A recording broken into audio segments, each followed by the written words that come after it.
അല്ല അതിപ്പോ എന്താ ഓരോരുത്തര് ഞാൻ നടീന്നേ പറഞ്ഞോളൂ വെടിയെന്ന് പറഞ്ഞിട്ടില്ലേ. പക്ഷെ ആൾക്കാര് ഇൻഡയറക്ട്ലി ഞാൻ പറയാത്ത രീതിയിലേക്ക് മാറ്റി വളച്ചൊടിക്കുകയാണ്. അവര് ഒരു സ്ത്രീയാണ്, അവരായിട്ട് എന്താ യാതൊരു പ്രശ്നമില്ല.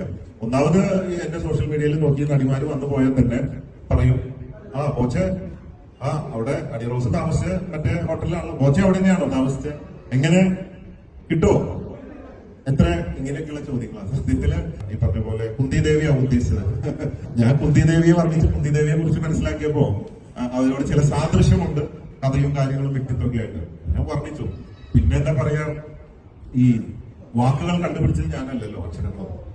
അക്ഷരം നമ്മൾ പഠിക്കുമ്പോൾ നിങ്ങൾ അല്ലേ വാക്യത്തിൽ പ്രയോഗിക്കുക, അങ്ങനെ എഴുതുക, അങ്ങനെ തിരിച്ചെഴുതുക, കൂട്ടി എഴുതുക, ഇതൊക്കെ നമ്മളെ പഠിപ്പിച്ചതാണ്. അപ്പൊ ഇതില് മോശമായി തമാശ പോലെ എടുക്കണമെങ്കിൽ അങ്ങനെ എടുക്കാം.